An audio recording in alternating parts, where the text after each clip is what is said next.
Hey YouTube, it's Sean here, and today I'm back with another sneaker review for Air Max month. So yesterday, March 11th, marked the US and Canadian in-store release of the Air Max 1 anniversary in the white and blue colorway. The official colorway for this shoe is white, game royal, and neutral gray, and they released for a price of $140 US or $190 here in Canada. Similar to the white and red colorway, this shoe was also extremely limited. So let me walk you guys through the insanity that I had to go through to get my hands on this pair. For the white and red colorway, I went to Haven at about 8:15 a.m. that morning. So this was about 2 hours and 45 minutes before the store was set to open. And as I mentioned in my review video for that colorway, I was about the 5th or 6th person in line. And the line really didn't get that crazy until about half an hour to 45 minutes before the store was set to open. So I thought that for the white and blue being arguably the less popular colorway of the two, that I would be okay going around the same time or a bit later than I did for the white and red. And boy was I wrong. So I went to Livestock yesterday at about 9 a.m. When I got there, I was about the 21st or 22nd person in line. So let me give you guys some backstory.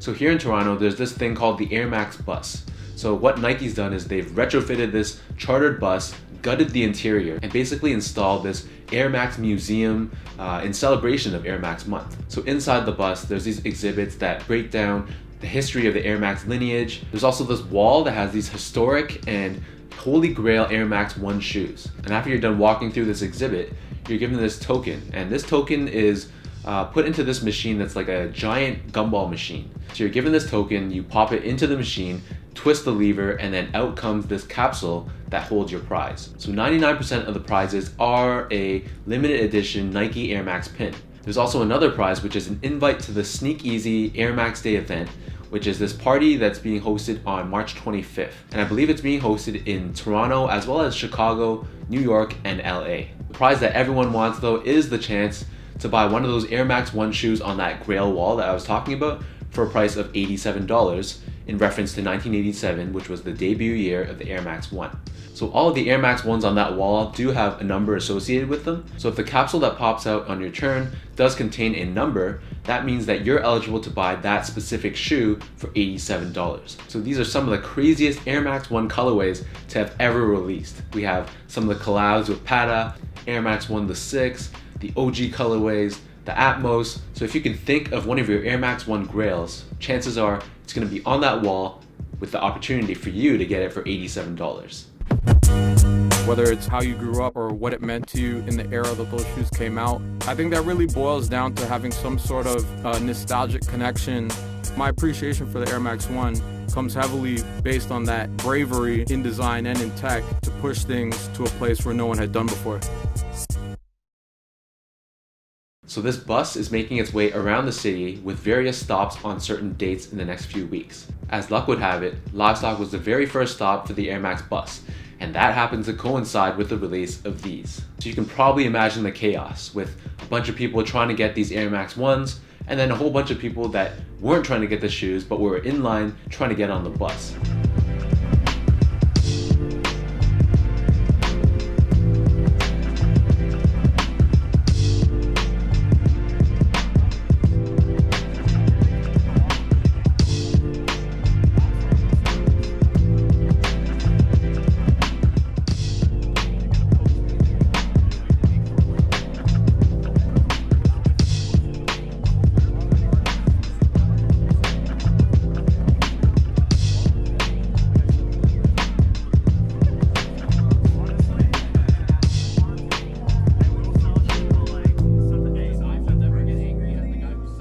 Long story short, after 2.5 hours, I was able to make my way into the store, and fortunately, I was able to get the very, very last pair of these shoes. There's only 8.5, 10, 12, and 13 left. Obviously, these are not my size, so I am trying to either sell these or swap for my 10.5. So this is a current work in progress.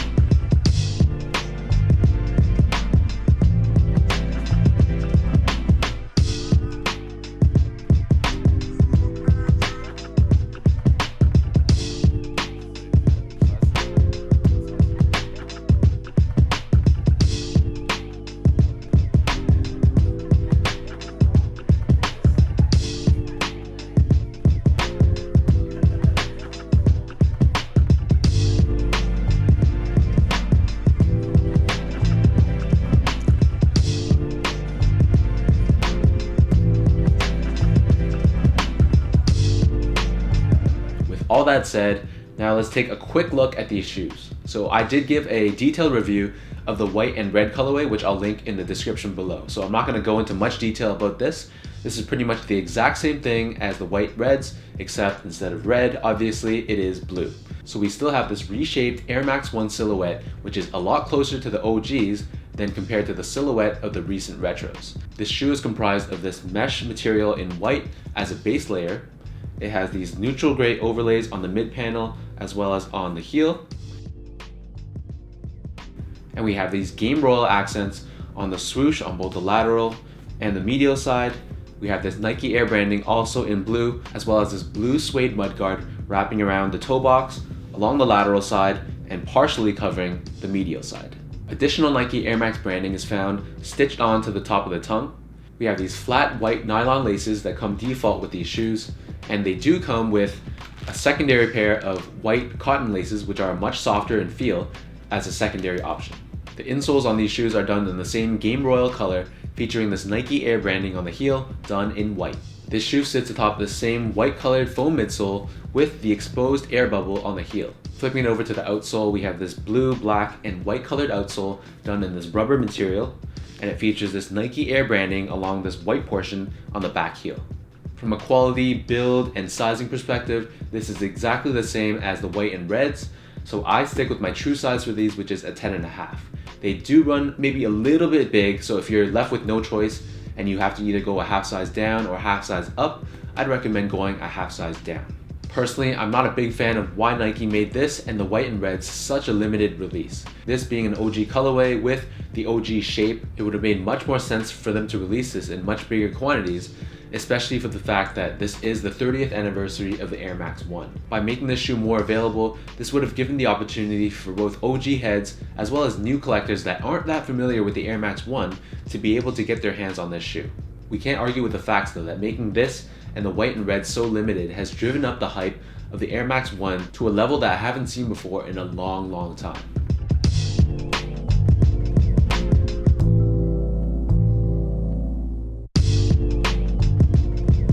This wraps up my quick recap of the Air Max 1 anniversary in the white and Game Royal colorway. If you guys do want to see a more comprehensive review, including a look at the box as well as the accessories that came with this shoe, I've added the link to the white and red review in the description box below. As always, be sure to hit that subscribe button, give me a thumbs up, and definitely give me a follow over on Instagram as well at SGO8. Until next time, thank you guys for watching. Hopefully you guys enjoy the rest of your Air Max month, and I'll see you guys in my next review.